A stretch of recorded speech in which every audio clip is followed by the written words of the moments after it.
آیت مقدسہ جس کو میں نے آج موضوع کے لیے چنا ہے، اللہ فرما رہا ہے اے ایمان والو اسلام میں داخل ہو جاؤ۔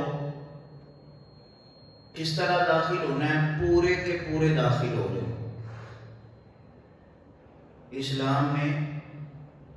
بولیے ذرا، اسلام میں پورے کے پورے داخل ہو جاؤ۔ اب توجہ طلب بات یہ ہے، ذرا توجہ رکھیے گا۔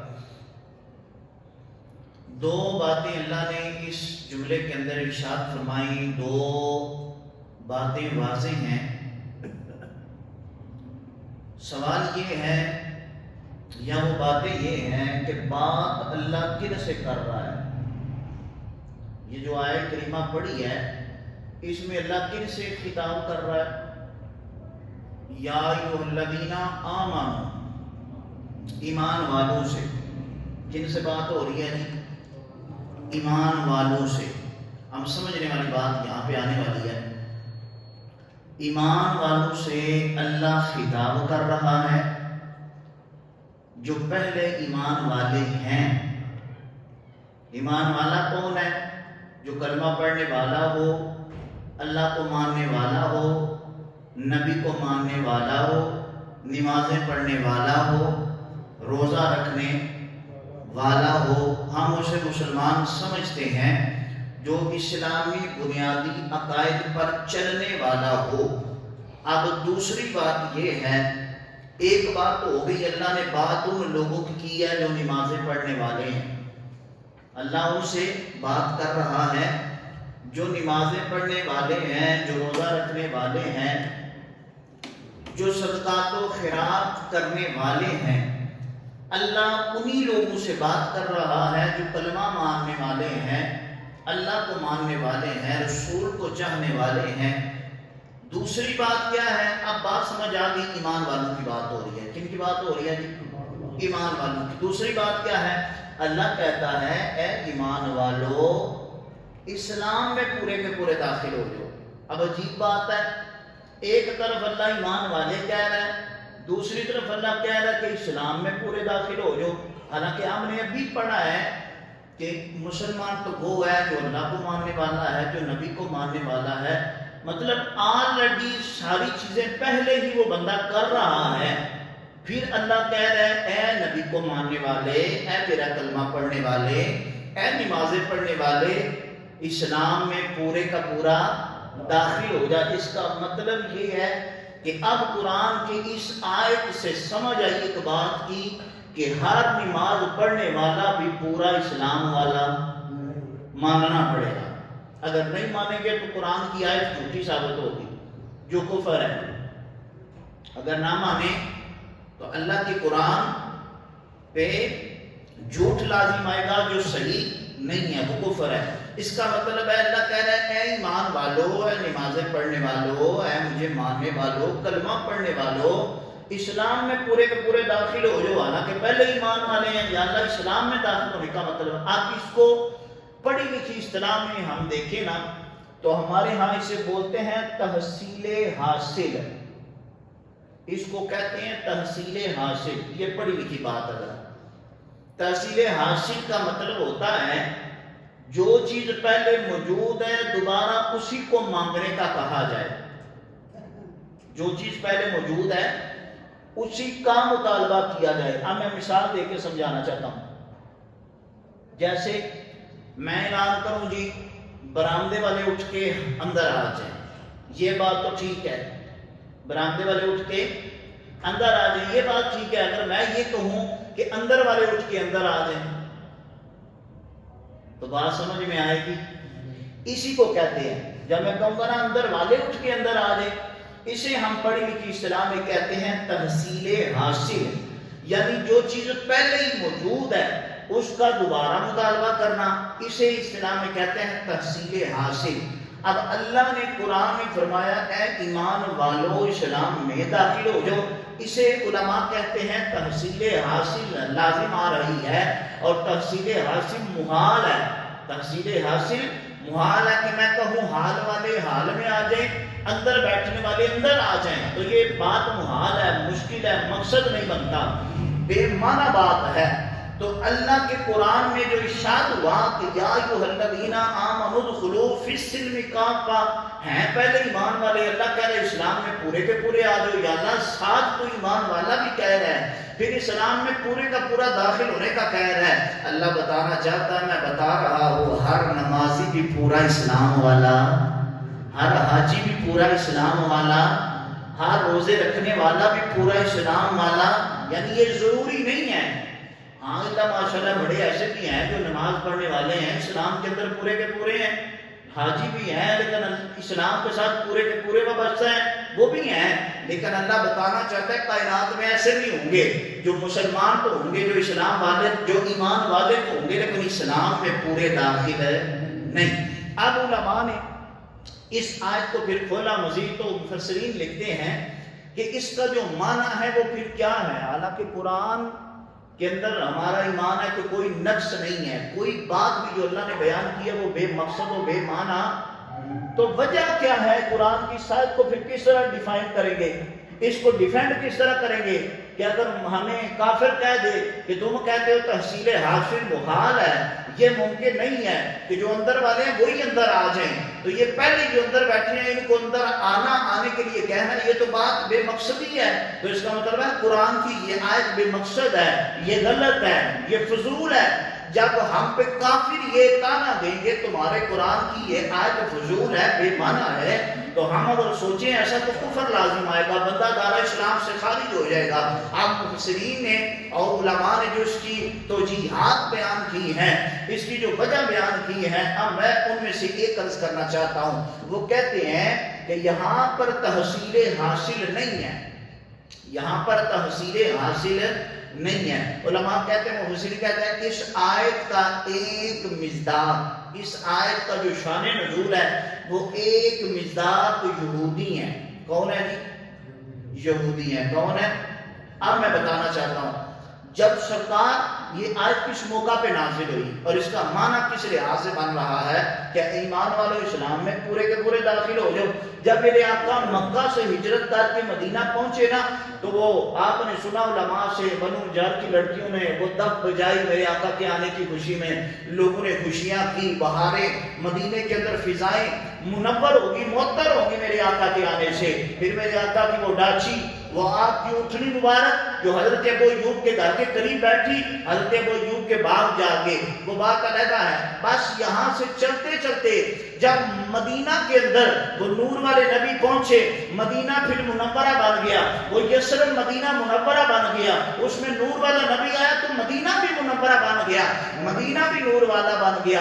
اب نبی علیہ الصلوۃ والسلام نے جب وہاں پہ لوگوں کو دین کی تبلیغ کی، دین اسلام کی اشاعت کی، تو اس وقت جب یہودیوں نے دیکھا، جو پہلے دوسرے مذہب کے ماننے والے تھے، عیسائی اور یہودی، انہوں نے دیکھا کہ یہ محمد بن عبداللہ آئے ہیں تو آنے کی دیر ہے، لوگ سارے ان کے ساتھ اکٹھے ہو رہے ہیں، آتے جا رہے ہیں، لوگ آتے جا رہے ہیں. اب انہوں نے پلان بنایا، انہوں نے کہا یہ بات ہمارے لیے ٹھیک نہیں ہے، ہمارا مذہب جو حضرت موسیٰ علیہ السلام والا ہے یہ تو ختم ہو جائے گا، یہودیت تو نام کی رہ جائے گی.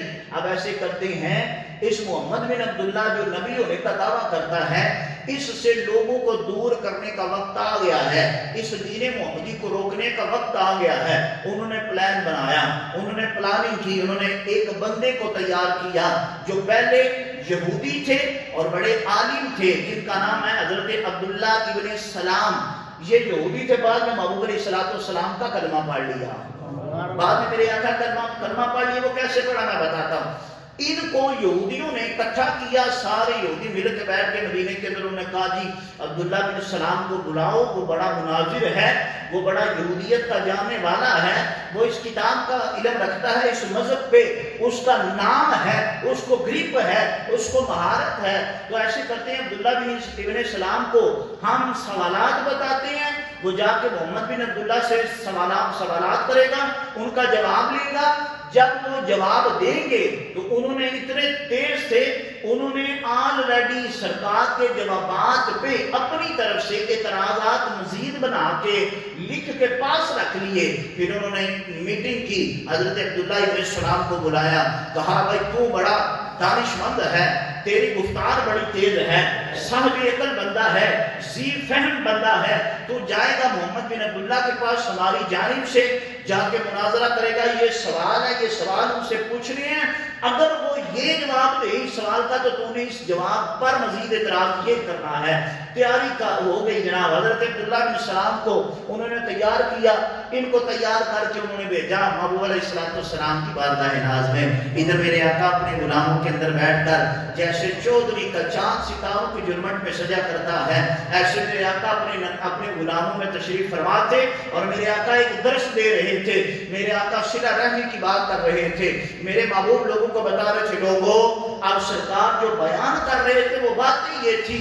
میرے آقا اپنے صحابہ سے کہہ رہے تھے، صحابہ جو توڑنے والا ہو تم توڑو نہ، بلکہ اس سے اپنے آپ کو جوڑو، جو تم سے جوڑ توڑے تم اس کو اپنے ساتھ جوڑو، جو تمہیں نہ دے، تمہیں منع کرے، تمہیں کوئی چیز عطا نہ کرے، تم اسے دو۔ جب سرکار کی یہ باتیں سنی، حضرت عبداللہ ابن سلام دور بیٹھے یہ باتیں سن رہے تھے، مجلس سے پیچھے تھے، باہر تھے، اب سوال اتنے زیادہ وہ لے کر آئے یہودیت کے پلیٹ فارم سے کہ محمد بن عبداللہ کو لاجواب کر دیں گے۔ جب یہ سوال سرکار کی یہ گفتگو سنی تو قربان جب محمد بن حضرت عبداللہ ابن سلام کہتے ہیں، لوگوں میں نے محمد بن عبداللہ کی میٹھی زبان سے، بدوہا کے چہرے والے نبی کی زبان اقدس سے، وما ينطق عن الهوى ان هو الا وحی یوحی والی زبان اقدس سے، جب میں نے یہ میٹھی بیٹھی باتیں سنی میرے دل نے گواہی دی، میں نے اسی وقت کہا، میں نے کہا یہ جو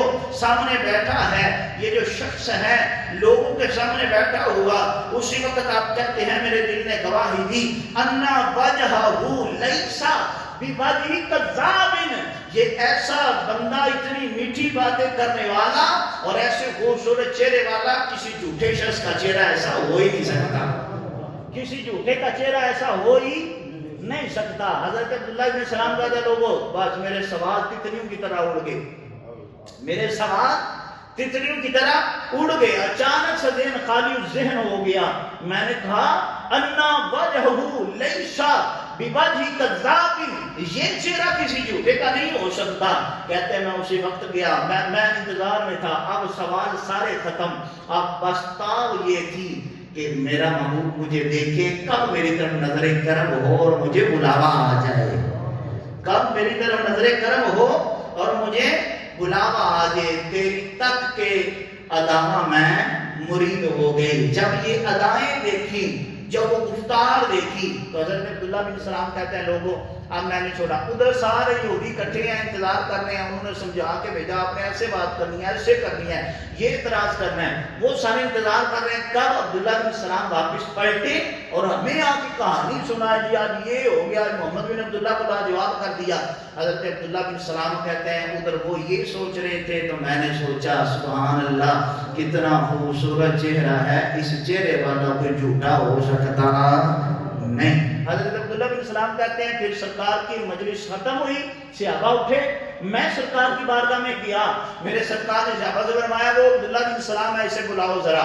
میں قریب گیا تو سرکار نے فرمایا عبداللہ بن سلام کہاں آئے ہو؟ عرض کی سونیا آیا ہوں کلمہ پڑھا دے، سونیا کلمہ پڑھا دے، تیریاں تک کے اداواں میں مرید ہو گئی، آج کی آخر کلمہ پڑھا دے۔ اب سرکار نے کلمہ پڑھایا، حضرت عبداللہ بن سلام نے کلمہ ہاتھ بلند کیا، اب یہ حضرت عبداللہ بن سلام میرے نبی کے غلام بن گئے، صحابی بن گئے۔ اب جب انہوں نے اسلام صحیح قبول کیا، مذہب قبول کیا، میرے آقا کا اسلام قبول کیا نا، تو اب ان کے ساتھ نبی کے کچھ اور غلام تھے جو اسلام کے اندر داخل ہو گئے، جن میں حضرت عبداللہ ابن سلام کے ساتھ حضرت سعد تھے، حضرت اسد تھے، حضرت اسید تھے، اور حضرت قیس بن زید تھے، اور حضرت یمین بن امین تھے۔ یہ چند غلام سرکار کے اس غلام حضرت عبداللہ بن سلام کے ساتھ جو یہودیت سے مذہب اسلام میں آئے، دار اسلام میں داخل ہو گئے۔ جب انہوں نے اسلام قبول کیا نا، اب بات سمجھو طلب آگے والی مزید، یہودیت میں چند چیزیں تھیں، یہودیت کا اپنا عقیدہ، اپنے نظریات، اپنی شریعت، اپنا مذہب۔ ان کا مذہب کیا تھا؟ توجہ رکھیے گا، ان کے مذہب میں، یہودیوں کے مذہب میں ہفتے والے دن چھٹی تھی، یہودیوں کے مذہب میں ہفتے والے دن چھٹی، کوئی کام نہیں کرنا، ہفتے والے دن ان کی خاص عبادتیں ہوتی ہیں جو وہ کیا کرتے تھے یہودی، کہ ہفتے والے دن تعظیماً اس دن کام نہیں کرنا، بس عبادتیں کرنی ہیں۔ ایک تھی ان کے ہاں رسم اور یہودیت کے مذہب کے اندر، اور دوسری یہ تھی کہ ان کے ہاں یہودیت کے اندر اونٹ کا گوشت بھی کھانا جائز نہیں تھا اور اس کا دودھ بھی پینا جائز نہیں تھا۔ یہ تین چیزیں تھی۔ جیسے ہی حضرت عبداللہ ابن السلام نے اسلام قبول کیا، ان کے ساتھ وہ صحابہ جن کا میں نے نام لیا، جب انہوں نے اسلام قبول کیا نا، تو اب اسلام میں داخل ہونے کے بعد، اسلام کلمہ پڑھنے کے بعد، میرے نبی کی مجلس میں بیٹھنے کے بعد، اب انہوں نے دیکھا، ان کے دل میں خیال آیا، انہوں نے صحابہ سے پوچھا بھئی ہفتے والے دن تو اسلام کے اندر کوئی سختی تے نہیں، ہفتے دے دن دی اسلام کے اندر کوئی حکم تے نہیں؟ صحابہ نے بتایا بھئی کوئی حکم نہیں ہے، اسلام کے اندر سارے دن پورا ہفتہ برابر ہے، پورا ہفتہ برابر ہے، کوئی خاص دن کسی دن کو کسی دن پہ اس طرح لا کر مانعت نہیں ہے، کوئی دن منحوس نہیں ہے، کسی دن کی سختی نہیں ہے۔ ہاں فضیلت ضرور ہے، جیسے جمعے کا دن ہے اس کی زیادہ فضیلت ہے، پیر کا دن ہے اس کی زیادہ فضیلت ہے، یہ فضیلتیں ضرور ہیں، لیکن ہفتے کے دن میں سختی کوئی نہیں ہے۔ حضرت عبداللہ بن سلام نے صحابہ سے دوسرا سوال پوچھا، کہنے لگے مجھے بتاؤ اسلام کے اندر اونٹ کا گوشت کھانا کیسا ہے؟ تو صحابہ کہنے لگے بھائی اونٹ کا گوشت کھانا جائز ہے، مباح ہے، ٹھیک ہے۔ تو کہنے لگے مجھے بتاؤ ذرا، اب حضرت عبداللہ بن سلام اور ساتھ وہ دوسرے سارے نبی کے غلام اب صحابہ سے پوچھ رہے ہیں، انصار و مہاجرین سے، بتاؤ کہ اونٹ کا گوشت کھانا اسلام میں واجب تو نہیں ہے؟ انہوں نے کہا نہیں واجب نہیں ہے۔ انہوں نے کہا فرض تو نہیں ہے؟ کہتے ہیں فرض نہیں ہے۔ تو کہتے ہیں کیا ہے؟ انہوں نے کہا کہ کھانا جائز ہے، اگر کوئی نہ کھائے تب بھی ٹھیک ہے، کوئی کھا لے تب بھی ٹھیک ہے، یہ دونوں حکم برابر ہے۔ انہوں نے یہ سنا نا تو دل میں خیال آیا۔ کیوں خیال آیا؟ کیونکہ یہ پہلے تھے یہودی، بعد میں اسلام قبول کیا تو یہودیوں کے اندر اونٹ کا گوشت کھانا بھی جائز نہیں تھا، اونٹ کا دودھ پینا بھی جائز نہیں تھا، اور ہفتے والے دن کام کرنا بھی جائز نہیں تھا، ہفتے کو تعظیماً وہ عبادت کرتے۔ اب انہوں نے جب صحابہ سے یہ بات پوچھی تو دل میں خیال آیا، تو دل میں یہ بات انہوں نے سب نے مل کر جو بعد میں اسلام لائے، حضرت عبداللہ بن سلام کے ساتھ مل کر بیٹھ کر یہ بات طے ہوئی، پر دین اسلام میں دودھ پینا اونٹ کا یا گوشت کھانا واجب بھی نہیں ہے، فرض بھی نہیں ہے، اور ہفتے والے دن کی تعظیم کرنا بھی فرض نہیں ہے۔ تو ایسے کرتے ہیں ہم، چونکہ اسلام میں ان چیزوں کا فرض اور واجب نہیں ہے کوئی حکم، تو ہم ایسے کرتے ہیں، ہم اسلام میں آنے کے باوجود بھی چونکہ یہودی تھے پہلے، تو ہم وہ نظریہ، وہ ذہن، وہ عادت، اس رسم کو قائم رکھتے ہوئے ہم ایسے کرتے ہیں، چونکہ ساری زندگی گوشت کھایا نہیں، اونٹ کا دودھ پیا نہیں، ہفتے والے دن کام کیا نہیں، ایسے کریں گے۔ چونکہ اسلام میں ان چیزوں کے لیے سختی بھی نہیں ہے، تو ہم اسلام میں پھر آ کے بھی یہ کام کریں گے نہیں۔ یعنی اسلام میں سختی نہیں ہے گوشت کھایا جائے، انہوں نے سوچا اسلام میں فرض نہیں ہے ان کا گوشت کھانا، واجب نہیں ہے ان کا گوشت کھانا، دودھ پینا فرض نہیں ہے، ہفتے والے دن کام کرنا فرض نہیں ہے، ایسے کرتے ہیں۔ اس میں فرض نہیں ہے، اس میں منع تھا، اب ہم درمیانی رستہ اختیار کرتے ہوئے یہاں پہ یہ کام کرتے نہیں، ہم گوشت نہیں کھائیں گے کیونکہ ادھر فرض نہیں ہے۔ اسلام میں رہتے ہوئے ہم اسلام کا کوئی فرض یا واجب ترک نہیں کر رہے، گناہگار نہیں ہوں گے۔ اب انہوں نے یہ سوچا نا، جیسے ہی یہ سوچا تو اللہ نے اسی وقت جبریل کو بھیجا، جاؤ میرے نبی کی بارگاہ میں جا کے بتا دو، سونے محبوبہ یہ تیرے غلام جو حضرت عبداللہ ابن السلام ہے نا، انہوں نے سوچا ہے کہ اسلام کے اندر آ کے بھی یہ یہودی رسم کا لحاظ رکھ رہے ہیں، یہ یہودی نظریے کا لحاظ رکھ رہے ہیں کہ اسلام میں لازم نہیں ہے تو وہاں پہ چھوڑنا لازم تھا، اس لیے ہم آج بھی چھوڑ دیتے ہیں، نہیں کھاتے، ساری زندگی نہیں کھایا یہودیت کے اندر، آج بھی نہیں کھاتے۔ کون سا اسلام ناراض ہو رہا ہے یا حکم دے رہا ہے یا منع کر رہا ہے؟ اب انہوں نے یہ سوچا، جبریل آگے میرے نبی کی بارگاہ میں سلام عقیدت عرض کیا اور کہا سوڑیا اللہ کہہ رہا یا ایھا الذین آمنوا ادخلوا فی السلم کافہ، اے ایمان والو اسلام میں پورے کے پورے داخل ہو جاؤ۔ اس کا مطلب یہ شان نزول اس وقت ہوا، اس آیت کو اتارا گیا حضرت عبداللہ بن سلام اور ان کے ساتھیوں کے اس عقیدے پر، اس نظریے پر کہ اے نبی پر ایمان لانے والو، ایسا نہیں کرنا کہ سارا تم اسلام کے مطابق گزارو اور دو چار رسمیں جو ہیں وہ یہودیت کے لحاظ سے گزارو، ایسا کرنا نہیں۔ اب جو توجہ طلب بات مزید ہے، اب یہ سنیے ذرا، یہ گوشت کھانا اونٹ کا نہ فرض تھا، نہ بتائیے ذرا، نہ فرض تھا نہ ہفتے والے دن کو کام نہ کرنا اسلام میں نہ فرض ہے نہ اسلام کہتا ہے جس دن مرضی جاؤ کام پہ کام کرو، بچوں کے لیے رزق حلال کماؤ، جس دن تمہارا دل کرتا ہے آرام کر لو۔ اسلام میں سختی نہیں ہے اس بات کی۔ تو انہوں نے سوچا نا جب یہ، اب میں بتانا چاہتا ہوں یہ اسلام کے اندر ساری چیزیں جائز ہیں، یعنی ان دونوں چیزوں کے حکم برابر ہیں، چاہے تو کر لے چاہے تو نہ کرے، مسئلہ کوئی نہیں ہے، نہ اسلام سختی کرتا ہے کرنے پر نہ چھوڑنے پر کوئی گناہ ہے۔ اب مجھے بتاؤ جن کاموں کو نہ چھوڑنے پر اسلام میں سختی ہے نہ کرنے پر حکم دیا گیا، ٹھیک ہے، نہ کرنے پر اور نہ چھوڑنے پر کوئی سختی ہے یا ایسا حکم ہے، اگر نبی کے غلام ایسا کام بھی نہیں کرتے تھے، اس کا لحاظ نہیں رکھتے تو اسلام میں یہ آیت نازل ہوگی، اے ایمان والو اسلام میں پورے کے پورے داخل ہو جاؤ۔ تو جو چیزیں اسلام میں فرض ہیں اگر ہم ان کو ترک کریں تو پھر کیا حکم ہوگا؟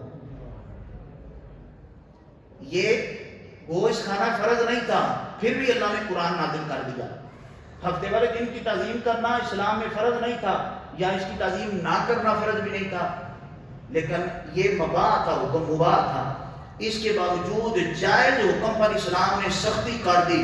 اسی وقت آیت نازل ہوگی، نہ بھائی نہ، انہوں نے اسلام کو سامنے رکھتے ہوئے یہودیت کا لحاظ نہیں رکھنا۔ یہ ان کے ذہن میں ہے کہ یہودی تھے تو گوشت نہیں کھایا کرتے تھے، اب اسلام میں سختی نہیں ہے تب بھی نہیں کھاتے۔ اللہ نے کہا نہ اسلام دین جو ہے یہ غیرت کا نام ہے، اسلام دین جو ہے یہ حیا کا نام ہے، اسلام کی تو پہچان غیرت ہے، اسلام کی تو پہچان حیا ہے۔ کہا نہ اب یہودیت کا لحاظ نہیں رکھنا، اگرچہ اسلام میں یہ چیزیں فرض بھی نہیں ہیں۔ تو اب میں آپ سے پوچھتا ہوں، اپنے دل پہ ہاتھ رکھ کے ایمانداری سے بتائیں، جو اسلام میں چیزیں فرض نہیں ہیں، اسلام ان کو بھی لحاظ رکھنے کا حکم نہیں دیتا، تو جو اسلام میں چیزیں فرض ہیں، جو اسلام میں چیزیں فرض ہیں، پھر ہم یہودیوں کی وہ چیزیں اپنائیں۔ بات سمجھ آئیے؟ جو اسلام میں چیزیں حرام ہے کرنی، وہ یہودیوں کے ساتھ تعلق رکھتی ہیں اور وہ حرام ہے، تو ہم ان کو کریں تو کتنا حکم سخت ہو سکتا ہے کہ جو چیزیں نہیں تھی ان کا حکم آ گیا۔ تو اب سمجھنا پڑے گا کہ اسلام غیرت ایمانی کا نام ہے، اسلام اس حیا کا نام ہے، اسلام کی تو بنیاد ہی حیا ہے، اسلام کی پہچان ہی غیرت ہے۔ اسی لیے قرآن نازل ہو گیا اور فرمایا نہ اے نبی ان اپنے غلاموں کو کہہ دیں آگے اسلام میں اب ان پر گوشت کھانا بھی ضروری ہو گیا۔ پھر سرکار نے بتایا ان کو، فرمایا اب تم گوشت لازم ہو گیا تمہارے اوپر، جتنے یہودی اسلام میں داخل ہوئے نا، اب سرکار نے کہا بھائی تمہارے اوپر اس گوشت کھانا اونٹ کا اور دودھ پینا لازم ہو گیا میری طرف سے۔ کیوں؟ اب تم دودھ پیو گے، تم گوشت اونٹ کا کھاؤ گے، ہفتے والے دن کام پہ جاؤ گے، تو تمہارے ذہن سے جو یہودیت کی رسم کا حیا تھا وہ ختم ہو جائے گا، اب اس کا لحاظ سا ختم ہو جائے گا، اب اس کا جو پاس تھا وہ ختم ہو جائے گا۔ تمہیں پتہ چلے اسلام ایسا دین ہے جو سارے دینوں پر غالب ہے، اسلام ایسا دین ہے جو سارے دینوں کا سردار ہے، اس کے سامنے کسی کا لحاظ رکھنا نہیں ہے۔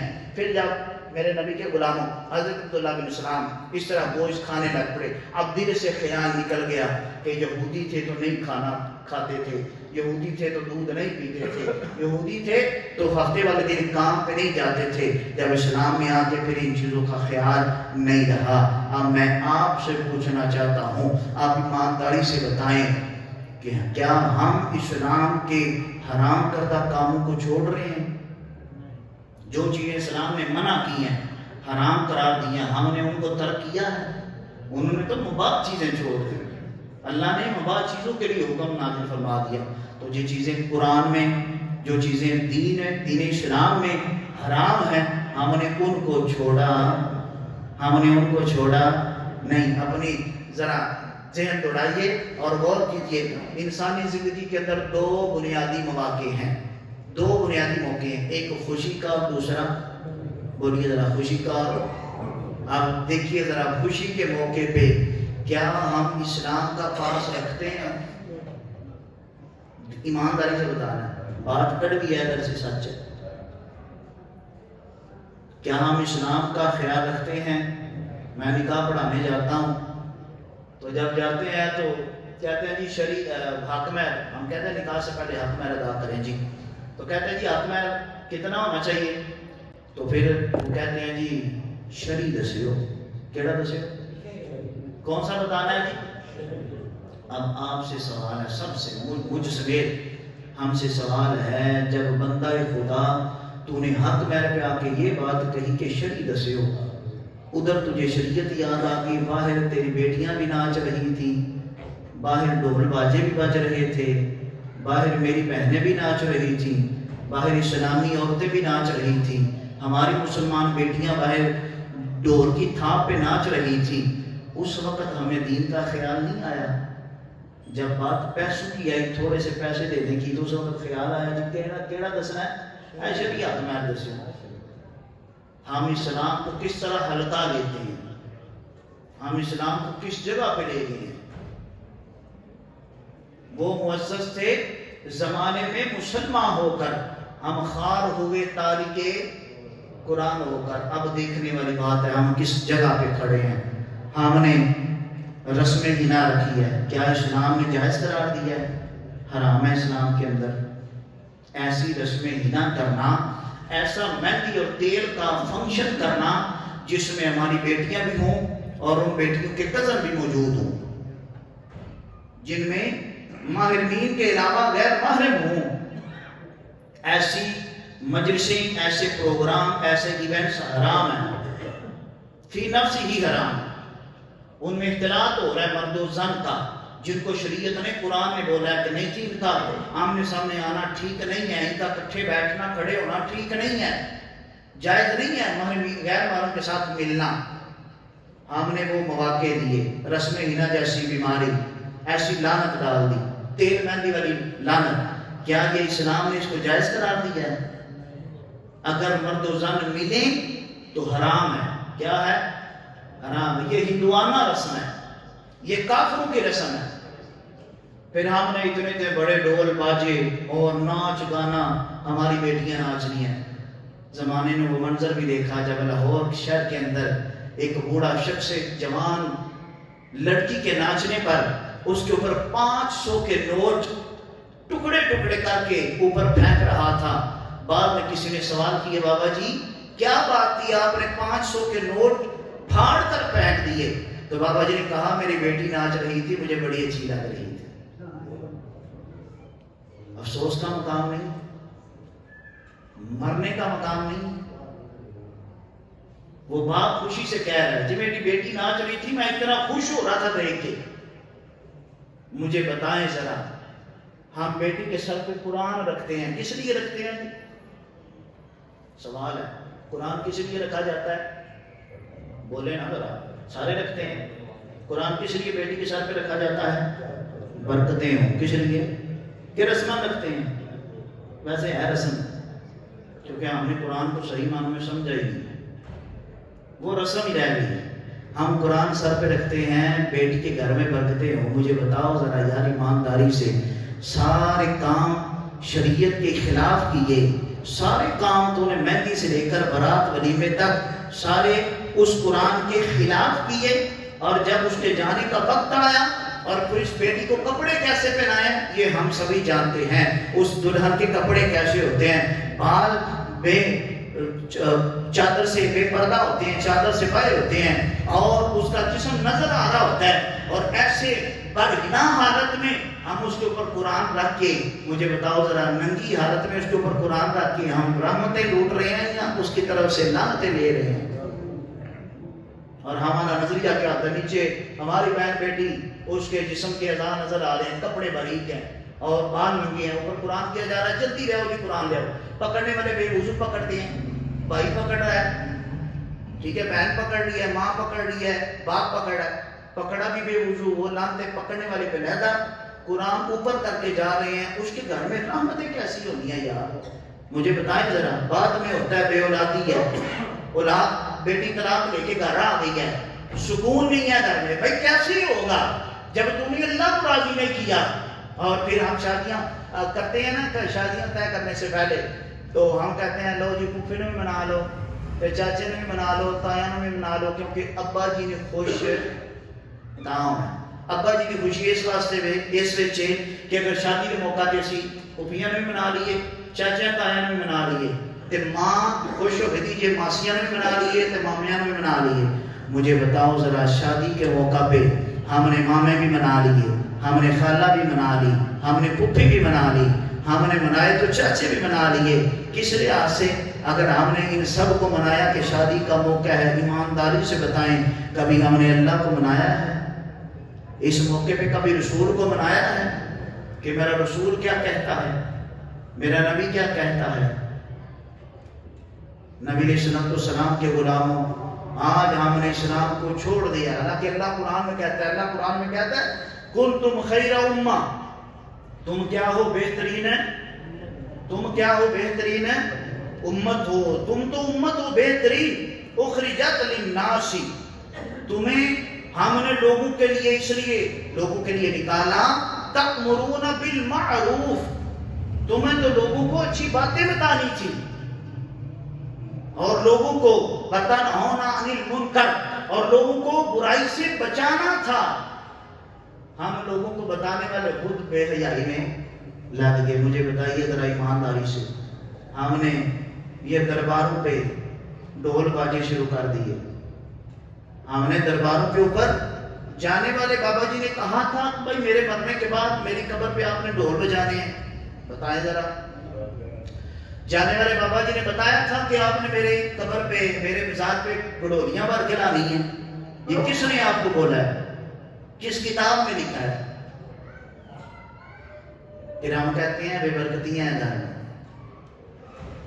بے برکتیاں ہیں، گھڑولیاں یہ لانا، بھر کے لانا، ناچنا اور اس طرح کے سارے اہتمام کرنا، یہ کہاں پہ لکھا ہے؟ یہ ساری غیر شرعی رسمیں ہیں، یہ اسلام نے ان چیزوں کو منع کیا ہے۔ جائیں، جا کے مزاج پہ قرآن خوانی کریں، دعائے خیر کریں، اللہ کی بارگاہ سے مانگے اس ولی کامل کے وسیلے سے، یا اللہ اس اپنے نیک بندے جس نے اتنی زندگی گزاری تجھے راضی کرتے ہوئے، اس کا صدقہ ہماری دعائیں قبول فرما، اس کا صدقہ ہمارے حال پہ رحم فرما، اللہ اس کا صدقہ ہمارے پہ کرم فرما۔ ہم کیا کرتے ہیں؟ اور اعلیٰ حضرت نے لکھا ہے، یہ جو چادریں چڑھاتے ہیں نا، سن لے ذرا، اعلیٰ حضرت نے فتاوی رضویہ میں لکھا ہے، سوال پوچھا گیا کہ مزار پہ چادر چڑھانا کیسا ہے؟ آپ نے فرمایا ایک چادر جائز ہے۔ کتنی جی؟ بولے ذرا کتنی؟ ایک چادر جائز ہے، اگر ضرورت پڑے وہ پھٹ گئی ہے، خراب ہو گئی ہے، بوسیدہ ہو گئی ہے، تب دوسری لائیں گے۔ پوچھا گیا اگر نہ ضرورت پڑے دوسری چادر آ جائے تو آپ نے فرمایا دوسری چادر بیچ کے ان پیسوں سے کسی یتیم کی کفالت کر دیں، اللہ ثواب عطا فرمائے گا، مگر اس بابا جی کو ثواب پہنچے گا جس کے لیے تم ہم سب کچھ یہ کر رہے ہیں۔ کیا ہم نے اسلام کا خیال رکھا؟ اللہ تو قرآن میں کہتا ہے یا ایھا الذین آمنوا ادخلوا فی السلم کافہ، لوگ اسلام میں پورے کے پورے، بولو ذرا پورے کے پورے، کیا ہم ایمان والے ہو کہ اسلام میں پورے داخل ہیں؟ ہماری شادیاں اسلام کے خلاف، برکتیں نہیں ہیں، بیٹیاں بے اولاد ہیں، بچے بے اولاد ہیں، ہماری اپنی بیٹیاں ہماری آنکھوں کے سامنے، یہ دودھ پلائی کیسی رسم ہے یار۔ نوجوان بچیاں بارات کے اندر آنے والوں پہ پتیاں پھینک رہی ہیں، کیسی لعنت ہے، وہ غیر محرمین ہیں، اور بعد میں خود والدین ہوتے ہیں جی میری بیٹی بھاگ بھی گھر سے، بیٹی بتائے بغیر چلی گئی، بھائی خود مواقع دیکھے تو خود کہتے ہیں بھاگے۔ جب ایسے کام کریں گے تو نتائج بھی ایسے ہی ہوں گے۔ میرے نوجوان دوست صاحب بیٹھے ہیں، بزرگ بیٹھے ہیں، آج وعدہ کریں ایسے شریعت کے خلاف کام ہم کریں گے۔ میرے استاد صاحب تھے، وہ بتاتے ہیں، وہ کہتے ہیں میں ایک جگہ تقریر کرنے گیا، نوجوان بیٹھے ہیں، سنیے ذرا دل کے کانوں سے۔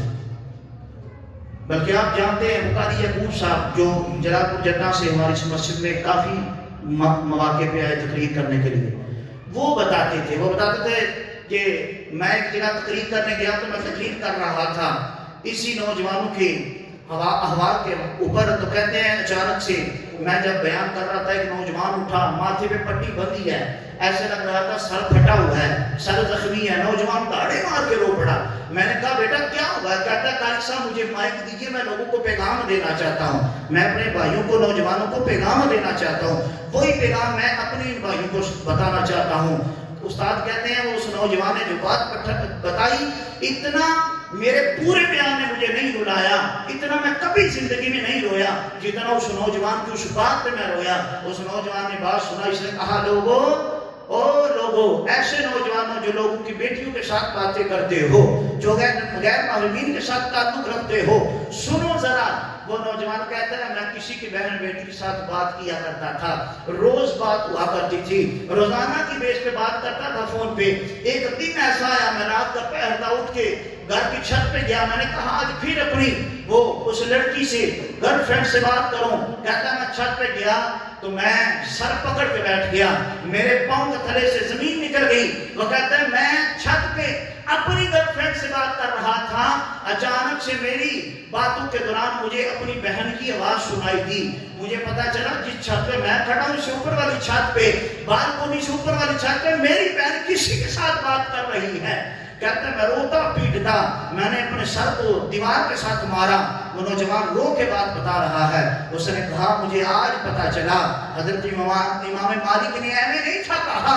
اس نے کہا کہ جو نوجوان کسی کے گھر میں جاتی لگاتا ہے، جو کسی کے گھر کی بیٹی بہن سے بات کرتا ہے، یاد رکھنا یہ ایسا کام ہے جو اللہ کی عزت کی قسم ہے اپنے گھر میں واپس لوٹ کر آتا ہے.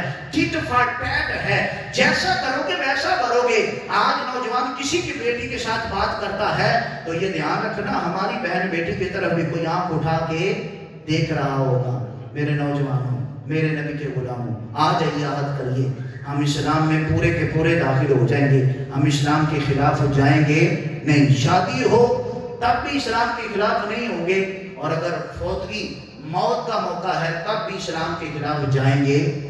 وعدہ کرتے ہیں اپنے ساتھ، انشاءاللہ وعدہ کرتے ہیں اپنے ساتھ. شادی ہوگی تب بھی اسلام کا خیال رکھیں گے، اور اگر فوتگی ہو تب بھی اسلام کا خیال رکھیں گے. اللہ ہمیں سنا کے عمل پیرا ہونے کی ہمت توفیق عطا فرمائے. وآخر دعوانا الحمدللہ رب العالمین.